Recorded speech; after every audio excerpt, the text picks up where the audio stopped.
Hello అండి. పెళ్లి విషయంలో అంతా బాగానే జరుగుతుంది కదా.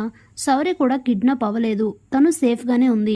మరెందుకు కార్తీక్ దీప ఎవరు, అసలు ఆ కుటుంబానికి తను ఏమవుతుందనే నిజాన్ని చెప్పాల్సి వచ్చిందనేది తెలుసుకుందామా?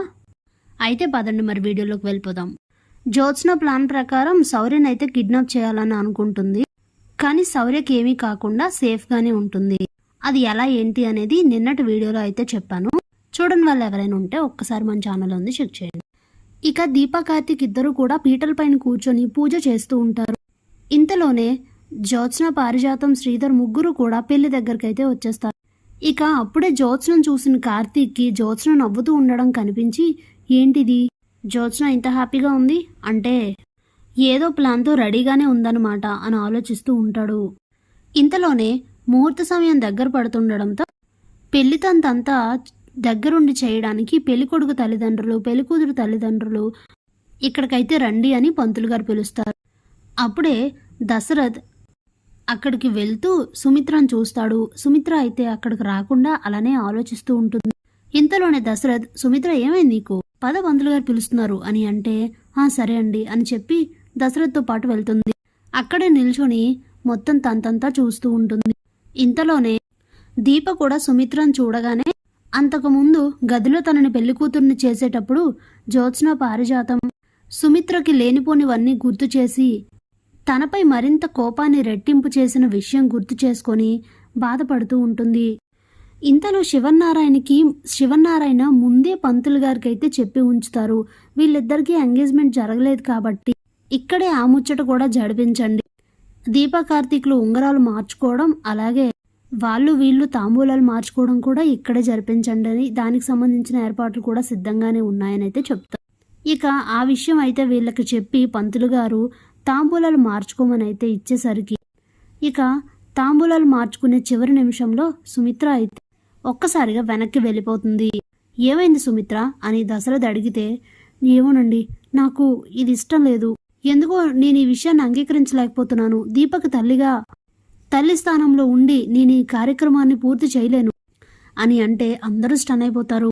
జ్యోత్స్న మాత్రం, అబ్బా లాస్ట్ మినిట్లో మమ్మీ ఏం షాక్ ఇచ్చింది అని హ్యాపీగా ఫీల్ అవుతూ ఉంటుంది. ఇంతలోనే, అదేంటి సుమిత్ర అలా అంటున్నావు, నాన్నిచ్చిన మాట పరిస్థితి ఏంటి, మరి అలా చేయకూడదు, ఇప్పటి వరకు ఊరుకొని ఇప్పుడేంటి అలా అంటావు అని అంటే, ఏమోనండి నేనేం చేయలేను, నన్ను క్షమించండి మావయ్య, నన్ను క్షమించండి, మీరు నాకు దీనికి ఏ శిక్ష వేసినా నాకు పర్వాలేదు అని చెప్పి ఇంకా అక్కడి నుంచి లోపలికి వెళ్ళిపోతుంది.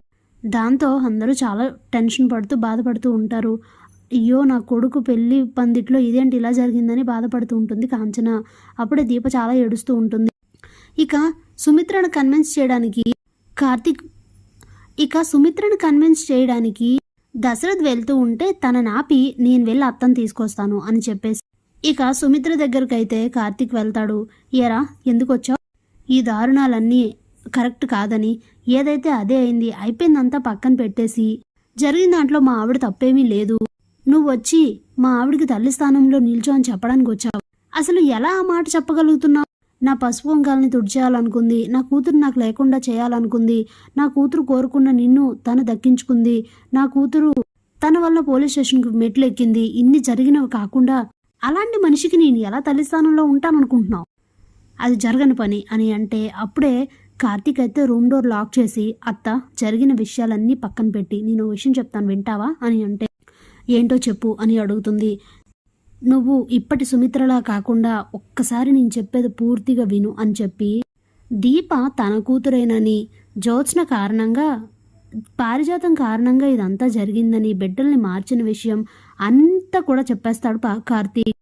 దెబ్బతో సుమిత్రకి తేరుకోలేని షాక్లో అయితే పడిపోతుంది. ఏంటి కార్తీక్, నేను ఇదంతా నమ్మాలా, ఏంటిదంతా కొత్త కదా అని అడిగితే, ఇలాంటి విషయాల్లో కథ ఎవరైనా చెప్తారా, ఇది ఎంత పెద్ద విషయమో తెలుసా అత్త, నిన్ను కన్విన్స్ చేయడానికి నేను చెప్పట్లేదు, మా అమ్మ మీద ఒట్టేసి చెప్తున్నాను, ఇది నిజం, ఇదే నిజం కావాల కొన్ని రోజుల తర్వాత అసలు విషయాలన్నీ ప్రూవ్ చేసి, జ్యోత్స్న ఎలాంటిదో ప్రూవ్ చేసి అప్పుడు దీప గురించి నిజం చెప్పాలనుకున్నాను, కానీ ఇప్పుడు ఇలా తప్పనిసరి పరిస్థితిలో నీకు చెప్తున్నాను, నీ మనసులో పెట్టుకో, ఎవరికి చెప్పొద్దు అని అంటే, సరే కార్తీక్ ఇది నిజమా కాదా అనేది తర్వాత, సరే కార్తీక్ నువ్వు చెప్పావు కాబట్టి నేను నమ్ముతున్నాను, మిగతావన్నీ తర్వాత చూసుకుందాం, ఇంక ఎవరి దగ్గర ఈ విషయం గురించి మాట్లాడొద్దు అని చెప్పేసి ఇక సుమిత్ర అయితే కార్తీక్తో పాటు వస్తుంది. దాంతో చాలా హ్యాపీగా ఫీల్ అవుతారు అందరూ. జ్యోత్స్న పారు షాక్ అయిపోతారు. ఇదేంటి, ఏం మాయ మాటలు చెప్పి తీసుకొస్తున్నావురా మళ్ళీ సుమిత్రని అని ఆలోచిస్తూ ఉంటుంది పారిజాతం. బావ మామూలోడేం కాదు అనుకుంటూ ఉంటుంది జ్యోత్స్న.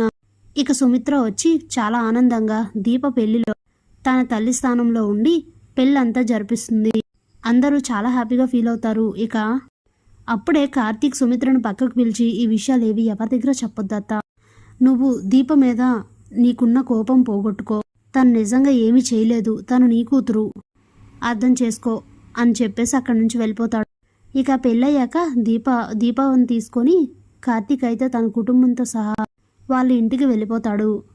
ఇక సుమిత్ర కార్తీక్ చెప్పింది నిజమేనా, కార్తీక్ చెప్తే అది అబద్ధం కాదు, కానీ అసలు ఇదంతా ఏంటి అని ఆలోచిస్తూ ఉంటుంది. Thanks for watching.